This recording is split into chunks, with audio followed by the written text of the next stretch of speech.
Hello everyone, हमारे channel exam with Deepika पर आपका हार्दिक स्वागत है। उम्मीद है आप सब बहुत अच्छे होंगे और अपनी पढ़ाई बड़े जोरदार तरीके से कर रहे होंगे।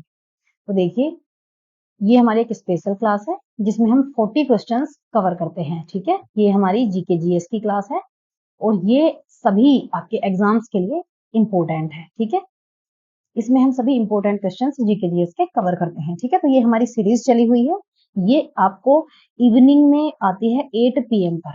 ठीक है, ये रात को 8 बजे हमारी क्लास आती है, इसे आप जरूर देखा करें। ठीक है, तो चलिए शुरू करते हैं आज की क्लास। पहला क्वेश्चन है, निम्नलिखित में से ऐसी कौन सी आपात स्थिति है जिसकी घोषणा अभी तक भारत में नहीं की गई है।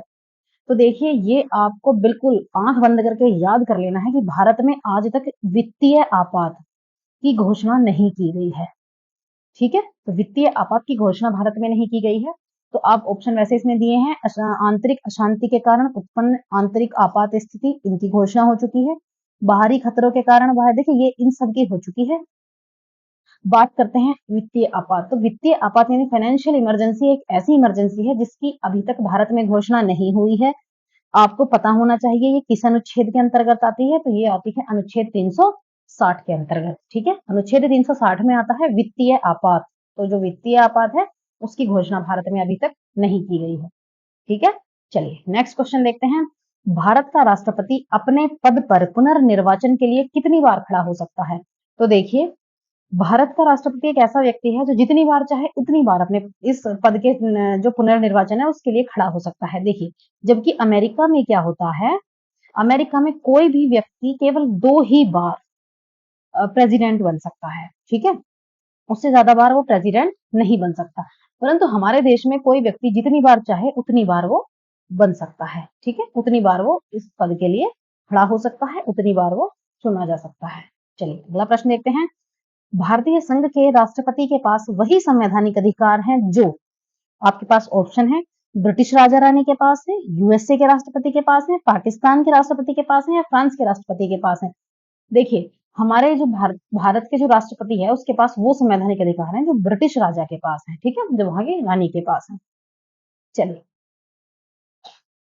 इसका तात्पर्य है, देखिए इसका मतलब है, जैसे ब्रिटेन में क्या होता है कि वहां के जो काम है वो यहाँ की जो रानी है, यहाँ का जो राजा है उसके काम नाम पर होते हैं, परंतु जो मेन होता है वो पीएम होता है। हमारे देश में भी यही स्थिति है। देश के सारे काम प्रेसिडेंट के नाम से किए जाएंगे। ठीक है, जितने भी काम है वो राष्ट्रपति के नाम से किए जाएंगे, परंतु काम एक्चुअल में कौन करता है, वो प्राइम मिनिस्टर करते हैं। अगला प्रश्न देखते हैं। निम्नलिखित में से वह व्यक्ति कौन है जिसे भारतीय संविधान के तहत आपातकाल की घोषणा करने के लिए अंतिम प्राधिकारी माना जाता है। तो देखिए, आपको पता होना चाहिए कि भारत में जो आपातकाल की घोषणा है एक्चुअल में अनाउंस कौन करता है। तो जो अनाउंस करते हैं वो राष्ट्रपति करते हैं। ठीक है, डिसीजन लेते हैं पहले सब लोग मिलकर, उसके बाद जो अनाउंस किया जाता है वो राष्ट्रपति जी करते हैं। चलिए अगला प्रश्न है, राष्ट्रीय आपात घोषणा का दुरुपयोग रोकने हेतु संविधान संशोधन अधिनियम कौन सा है। ये बहुत इंपॉर्टेंट क्वेश्चन है। देखिए, क्या हुआ था, इंदिरा गांधी जी ने इमरजेंसी का फायदा उठाया था। ठीक है, तो इमरजेंसी का फायदा उठाया इंदिरा गांधी जी जब पीएम थी। ठीक है, तो फिर क्या हुआ, जब जनता पार्टी की सरकार आई, जब जनता पार्टी की सरकार आती है, उन्होंने आकर ये 44वां संविधान संशोधन इसको पारित कराया कि ताकि कोई जो इमरजेंसी है, जो राष्ट्रीय आपातकालीन घोषणा जो होती है, उसका दुरुपयोग ना किया जा सके अपने पर्सनल फायदे के लिए, इलेक्शन के लिए या अपने पर्सनल फायदे के लिए। ठीक है, तो पहले यही हुआ था, इंदिरा गांधी जी ने इसका बहुत फायदा उठाया था इमरजेंसी का, इसलिए ये 44वां संविधान संशोधन बनाया गया। ठीक है, ये पारित किया गया था। चलिए अगला क्वेश्चन देखते हैं। लोकसभा में कोई भी धन विधेयक निम्न में से किसकी पूर्व अनुमति लिए बिना प्रस्तुत नहीं किया जा सकता। बहुत अच्छा क्वेश्चन है, आपको पता होना चाहिए कि कोई भी जो धन विधेयक है वो राष्ट्रपति की पूर्व अनुमति के बिना प्रस्तुत नहीं किया जाता है। ठीक है, देखिए ये आपकी रिवीजन क्लास है और ये बहुत इंपॉर्टेंट है, आप इससे रिवाइज किया करें। इसमें ना मिक्स सब्जेक्ट्स के क्वेश्चंस होते हैं। ठीक है, इसमें जो सभी मिक्स सब्जेक्ट्स होते हैं उसके ये इंपॉर्टेंट क्वेश्चंस हैं। चलिए अगला प्रश्न है, राष्ट्रपति का अध्यादेश कितनी अवधि के लिए लागू रहता है। तो आपको पता है सॉरी, राष्ट्रपति का जो अध्यादेश है वो मैक्सिमम 6 महीने के लिए लागू रहता है, बाद में इसे एक्सटेंड किया जा सकता है, परंतु एक बार में जो मैक्सिमम अवधि है वो 6 महीने हो सकती है बस। चलिए अगला प्रश्न है, भारत सरकार का संवैधानिक अध्यक्ष कौन होता है। तो देखिए संवैधानिक अध्यक्ष तो राष्ट्रपति ही होता है, ठीक है, और तीनों सेनाओं का जो प्रमुख है वो भी राष्ट्रपति होते हैं, ठीक है, तीनों सेनाओं के प्रमुख भी राष्ट्रपति होते हैं। चलिए अगला प्रश्न है, निम्नलिखित में से कौन अपना पद राष्ट्रपति की संतुष्टि के दौरान धारण करता है? आपके पास ऑप्शन है प्रधानमंत्री, राज्यपाल, चुनाव आयुक्त या लोकसभा का अध्यक्ष। कौन सा ऐसा है जो राष्ट्रपति की संतुष्टि के दौरान पद धारण करते हैं? तो देखिए ये है राज्यपाल। चलिए अगला प्रश्न है, भारत के उपराष्ट्रपति का चुनाव कैसे किया जाता है? देखिए आपके सामने ऑप्शन दिए गए हैं, इनमें से आपको बताना है कि उपराष्ट्रपति का चुनाव किसके द्वारा किया जाता है। तो देखिए ये किया जाता है संसद के सदस्यों के द्वारा, ठीक है। चलिए अगला प्रश्न देखते हैं, भारत में सरकार की संसदीय प्रणाली कहाँ से ग्रहण की गई है? तो संसदीय जो प्रणाली है भारत सरकार की, ये ग्रहण की गई है ब्रिटिश संविधान से, ठीक है। चलिए नेक्स्ट प्रश्न देखते हैं, संसद के 2 सत्रों के बीच निम्नलिखित में से अधिक कितने समय का अंतराल दिया जा सकता है? तो देखिए जब आपको पता है एक वर्ष में 2 सत्र होने आवश्यक हैं और इन 2 सत्रों के बीच में जो 6 माह है ना, ये 6 मंथ जो है, 6 मंथ्स की जो गैप है वो होना चाहिए। 6 मंथ्स का गैप ही इसमें होता है, 6 महीने का अंतराल। अगला प्रश्न देखते हैं, निम्न श्रेणियों में से किसके विधेयक केवल लोकसभा में ही प्रारंभ किए जा सकते हैं? तो देखिए ये जो वित्त विधेयक है, जो फाइनेंस बिल है, इनको लोकसभा में ही प्रारंभ किया जा सकता है, ठीक है। चलिए अगला प्रश्न देखते हैं, लोकसभा द्वारा पारित धन विधेयक राज्यसभा द्वारा भी पारित मान लिया जाता है यदि उच्च सदन उस पर किस समय सीमा में कार्य संपादन न कर सके?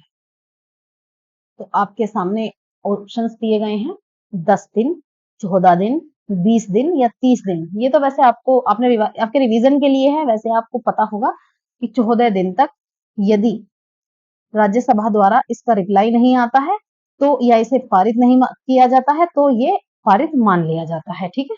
चलिए अगला प्रश्न है, राज्यसभा द्वारा लोकसभा को धन विधेयक कितने समय में लौटा दिए जाने चाहिए? तो देखिए 14 दिन के अंदर इसे लौटा दिया जाना चाहिए, यदि ये नहीं लौटाते हैं तो धन विधेयक पारित मान लिया जाता है, ठीक है। ये क्वेश्चन इसलिए है कि किसी भी तरीके से पूछा जा सकता है आपसे। अगला प्रश्न देखते हैं, राज्यसभा को भंग करने के लिए निम्नलिखित में से कौन सक्षम है? देखिए बहुत इंपॉर्टेंट क्वेश्चन है। देखिए एग्जाम में क्या है ना, कंफ्यूजन करने के लिए, कंफ्यूज करने के लिए क्वेश्चंस पूछे जाते हैं। आप फटाक से टिक लगाओगे राष्ट्रपति, या हो सकता है आप ये सभापति, वैसे आप राष्ट्रपति टिक लगा सकते हैं, परंतु आपको क्या करना है, चीजें याद रखनी है। देखिए जो राज्यसभा है, आपको पता होना चाहिए कि जो राज्यसभा है वो एक स्थायी सदन है, ठीक है, और स्थायी सदन को भंग नहीं किया जा सकता। तो देखिए राज्यसभा एक ऐसा सदन है जिसको भंग नहीं किया जा सकता और इसे कोई भी भंग नहीं कर सकता। चाहे आपसे क्वेश्चन किसी भी फॉर्म में पूछा जाए, आपको आंसर यही लगाना है कि जो राज्यसभा है उसका जो वो है एक स्थायी सदन है और उसे भंग नहीं किया जा सकता, ठीक है।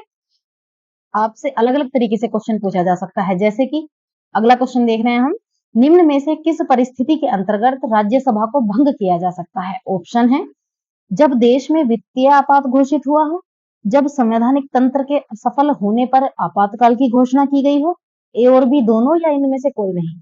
देखिए क्वेश्चन वही है लेकिन आपको ऐसे दिया गया है कि हो सकता है आप ऑप्शन सी टिक लगा दें कि जब देश में ये वाली परिस्थिति रहेगी तो जी राज्यसभा को भंग कर दिया जाएगा, परंतु ऐसा नहीं होता है। हमेशा याद रखना है ये एक स्थायी सदन है और स्थायी सदन भंग नहीं होता है, ठीक है। तो इसका आंसर क्या है, इनमें से कोई नहीं। देखिए क्वेश्चन पूछने का तरीका इनका चेंज हो गया है। अगला प्रश्न फिर से देखते हैं, राज्यसभा को भंग किया जा सकता है हर 5 वर्ष बाद, हर 6 वर्ष बाद, प्रधानमंत्री की सलाह पर या किसी के द्वारा नहीं। एक ही क्वेश्चन को अलग अलग फॉर्म में पूछा गया है, ये आपके सामने इसलिए रखे गए हैं ताकि आप कंफ्यूज ना हो, अपनी बात पर डटे रहें, आपको ये रिवाइज रहे, ठीक है। तो राज्यसभा को किसी के भी द्वारा या कभी भी भंग नहीं किया जा सकता है, बल्कि इसके जो सदस्य हैं वो ही अवकाश ग्रहण करते हैं। चलिए अगला प्रश्न है, निम्न में से क्या सही नहीं है? ऑप्शंस हैं, राज्यसभा में निर्वाचन के लिए व्यक्ति की आयु 30 वर्ष पूरी होनी चाहिए। अगला प्रश्न है, लोकसभा में निर्वाचन के लिए व्यक्ति की आयु 25 वर्ष पूरी होनी चाहिए। अगला ऑप्शन है, राज्य विधानसभा में निर्वाचन के लिए व्यक्ति की आयु 21 वर्ष पूरी होनी चाहिए। अगला प्रश्न है, ग्राम पंचायत के चुनाव में मतदान के लिए पात्र व्यक्ति की आयु 18 वर्ष अवश्य पूरी होनी चाहिए। आपसे पूछा गया है सही कौन सा नहीं है, तो देखिए ऑप्शन है ये, विधानसभा में निर्वाचन के लिए व्यक्ति की आयु 21 वर्ष पूरी होनी चाहिए, ये ऑप्शन आपका गलत है, बाकी आपके सभी सही हैं। राज्यसभा में जो व्यक्ति की आयु है वो 30 वर्ष होनी चाहिए, लोकसभा के निर्वाचन के लिए 25 वर्ष होनी चाहिए, और ग्राम पंचायत के चुनाव के लिए मतदान के लिए जो पात्र व्यक्ति है उसकी आयु 18 वर्ष पूरी होनी चाहिए। चलिए हम अगला प्रश्न देखते हैं, राज्यसभा के सदस्य के लिए न्यूनतम आयु कितनी है? बहुत बढ़िया क्वेश्चन है और मोस्टली एग्जाम में पूछा जाता है। तो राज्यसभा के सदस्य के लिए जो न्यूनतम आयु है वो 30 वर्ष है, ठीक है। चलिए अगला प्रश्न देखते हैं, एहोल प्रशस्ति की रचना किसने की थी? एहोल प्रशस्ति आपसे एग्जाम में काफी पूछा जाता है, तो एहोल जो प्रशस्ति है इसकी रचना किसने की थी? रवि कीर्ति ने की थी, ठीक है। अगला प्रश्न हम देखते हैं, सिंधु घाटी सभ्यता कहलाती है, सिंधु घाटी सभ्यता को कौन सी सभ्यता कहा जाता है? पाषाण युग, लौह युग, शहरी या ग्रामीण? तो आपको पता होगा सिंधु घाटी सभ्यता को हम शहरी सभ्यता के नाम से जानते हैं। अगला प्रश्न देखते हैं, शशांक की राजधानी क्या थी? शशांक की राजधानी क्या थी? कर्ण स्वर्ण। देखिए आपकी जो ये क्लास है इसमें आपके पॉलिटी से क्वेश्चन होते हैं, ज्योग्राफी से होते हैं, और इसमें हिस्ट्री से क्वेश्चन होते हैं, ठीक है। इसमें 2-4 क्वेश्चन हम करंट के भी कोशिश करते हैं ऐड करने की, ओके। और भी इसमें जितने क्वेश्चन मैक्सिमम हम इसमें ऐड कर सकते हैं मोस्टली सब्जेक्ट्स के, क्योंकि ये आपकी जीके जीएस की क्लास है और ये थोड़ी रिवीजन क्लास है, इंपॉर्टेंट क्लास है, आप इस क्लास को जरूर लिया करें। चलिए अगला प्रश्न है, उपनिषदों का जो संकलन है वो चारों ओर हुआ, इसका समय बताइए कि ये किस समय में हुआ, ये कब हुआ इसका संकलन? 600 बीसी यानी 600 ईस्वी पूर्व। अगला प्रश्न देखते हैं, भारतीय संगीत की उत्पत्ति निम्नलिखित वेदों में से एक से मानी जाती है। तो देखिए ये आपके सामने है, यजुर, अथर्व, ऋग, समा। इसका तात्पर्य है यजुर्वेद, ये वेद हैं, शॉर्ट में लिखे गए हैं, ठीक है। तो भारतीय संगीत की उत्पत्ति इनमें से किससे मानी जाती है? ये मानी जाती है सामवेद से, ठीक है। तो देखिए सामवेद में जो गीत हैं ये इनका संकलन है, और ये जो संगीत की उत्पत्ति है वो यहीं से मानी जाती है, ठीक है। चलिए अगला प्रश्न है, बुद्ध के समय के प्रसिद्ध जो चिकित्सक थे वो कौन थे? चरक, जीवक, कौटिल्य, नाचिकेता। तो देखिए जो बुद्ध के समय के चिकित्सक थे वो थे जीवक, ठीक है। चलिए अगला प्रश्न देखते हैं, आपको वर्ण व्यवस्था का सबसे पहला संदर्भ किस प्राचीन ग्रंथ में मिलता है? तो देखिए आपको पता होगा वर्ण कितने प्रकार के हैं, ये 4 हैं, कौन कौन से? ब्राह्मण, क्षत्रिय, वैश्य और शूद्र, ठीक है। इन 4 वेदों में ये हमारा समाज डिवाइड था, इन 4 वर्णों की बात हो रही है, ये 4 हिस्से हैं। तो आपसे पूछा गया है इसका जो सबसे पहला वर्णन है वो कहाँ से मिलता है? तो देखिए इसका जो वर्णन है सबसे पहला वो मिलता है ऋग्वेद से, ठीक है। और जो सबसे पुराना है वो भी ऋग्वेद ही है। अगला प्रश्न है, प्राचीन भारत में कितने तीर्थंकर थे? तो आपको पता होना चाहिए जो टोटल तीर्थंकर हुए हैं वो कितने हुए हैं? 24 हुए हैं। अगला प्रश्न है, कौन सी धातु सिंधु लोगों के लिए अज्ञात थी? सिंधु के जो सभ्यता के जो लोग थे वो कौन सी धातु को नहीं जानते थे? कांसा, सोना, तांबा या लोहा, ऐसी कौन सी धातु थी जिससे ये नहीं जानते थे? तो देखिए लोहा एक ऐसी धातु थी जिसे सिंधु सभ्यता के लोग नहीं जानते थे, बाकी ये कांसे का प्रयोग भी करते थे, सोने का प्रयोग ये करते थे, तांबे का प्रयोग ये करते थे, परंतु ये लोहे को नहीं जानते थे, ठीक है। चलिए अगला प्रश्न देखते हैं, बौद्ध धर्म के अनुसार सभी दुखों का कारण क्या है? देखिए काम, क्रोध, माया, अच्छा ये तन्हा लिखा है, एक्चुअल में ये तृष्णा है, ठीक है, तृष्णा लिखा गया है। तो देखिए बौद्ध धर्म के अनुसार सभी दुखों का जो कारण है वो तृष्णा है, ठीक है, ये गलत लिखा गया है। चलिए अगला प्रश्न देखते हैं, निम्नलिखित में से कौन से देवता ऋग्वैदिक काल के नहीं है? आपके सामने ऑप्शंस हैं, अदिति, इंद्र, मारुत या शिव। देखिए जो ऋग्वैदिक काल है उसमें भगवान शिव का जिक्र नहीं मिलता है, तो जो भगवान शिव है ये ऋग्वैदिक काल के नहीं। अगला प्रश्न है, सबसे प्राचीन वेद कौन सा है? तो देखिए 4 वेद है, सबसे प्राचीन है ऋग्वेद, दूसरे नंबर पर है हमारा यजुर्वेद, फिर आता है सामवेद, और 4th नंबर पर आता है आपका अथर्ववेद, ठीक है। तो हमारे 4 वेद हैं जिनमें सबसे पुराना जो है वो ऋग्वेद है। चलिए अगला प्रश्न देखते हैं, भारतीय दर्शन का सबसे प्राचीन विद्यालय कौन सा है? आपके सामने दर्शन दिए गए हैं, वैशेषिक, कर्म मीमांसा, योग दर्शन या सांख्य दर्शन। इनमें सबसे पुराना कौन सा है? तो देखिए इनमें जो सबसे पुराना है वो सांख्य दर्शन है। अगला प्रश्न देखते हैं, ऋग्वेद में गायत्री मंत्र किसे संबोधित करता है? सावित्री, उषास, इंद्र, अग्नि। तो ये जो संबोधित करता है ये सावित्री जो देवता सावित्री ये संबोधित है। अगला प्रश्न है, बुद्ध का जन्म हुआ था, कब हुआ था बुद्ध? भगवान तो बुद्ध का जन्म हुआ था 563 ईसा पूर्व। अगला प्रश्न है, वैदिक साहित्य की रचना किस काल में हुई थी? तो देखिए जो वैदिक साहित्य है इसकी रचना हुई थी 1500 बीसी से 1000 बीसी में। ठीक है, ये वैदिक साहित्य है। चलिए अगला प्रश्न है, सिंधु घाटी सभ्यता की खोज किसने की थी? ये क्वेश्चन बहुत बार पूछा जाता है। ठीक है, किस सभ्यता की खोज जो की थी? तो देखिए जो सिंधु घाटी सभ्यता की खोज है वो की थी राखलदास बनर्जी ने। ठीक है, सिंधु घाटी सभ्यता की खोज किसने की थी? राखलदास बनर्जी ने।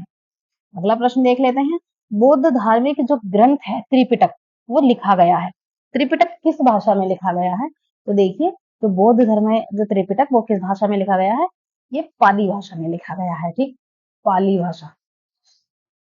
अगला प्रश्न देखते हैं, भारत में आर्यों का पहला स्थायी निवास स्थान कौन सा था? तो आर्य आर्य जो थे सबसे पहले ये कहाँ थे जो स्थायी निवास था इनका? ये पंजाब रहा था। ठीक है, और पंजाब इसे क्यों कहते हैं? एक्चुअल में पंजाब जो है ये 5 नदियों की भूमि है। ठीक है, ये 5 नदियों की भूमि है पंजाब। ठीक, इसे इसलिए पंजाब कहते हैं। चलिए अगला प्रश्न है, आर्य शब्द सूचित करता है। तो देखिए आर्य शब्द किसे सूचित करता है ये आपको बताना है। तो देखिए आर्य शब्द का एक्चुअल में मतलब है, ये एक दो तो शायद ये गलत लिखा है। तो देखिए आर्य का मतलब होता है श्रेष्ठ। आर्य जो है वो श्रेष्ठ को इंगित करता है। ठीक है, तो आर्य का मतलब है कुलीन, सभ्य, श्रेष्ठ। आर्य जो शब्द है वो श्रेष्ठ को सूचित करता है। तो इसका जो मीनिंग है या दौड़ ये शायद गलत लिखा गया है, ये श्रेष्ठ वर्ड इसका सही है।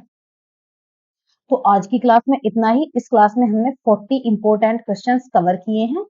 ठीक है, जो आपके रिवीजन के लिए बहुत इंपॉर्टेंट है, आपके किसी भी एग्जाम के लिए बहुत इंपॉर्टेंट है। ये ही ऐसे ही क्वेश्चंस एग्जाम में पूछे जाते हैं। तो आप लगातार रिवीजन करते रहिए। ठीक है, और हमारे चैनल को सब्सक्राइब करें और वीडियो को लाइक एंड शेयर जरूर करें, और ताकि हम इससे भी बेहतर आपके लिए कर सके। ठीक है, तो चलिए मिलते हैं हम आपको नेक्स्ट क्लास में। Thanks for watching.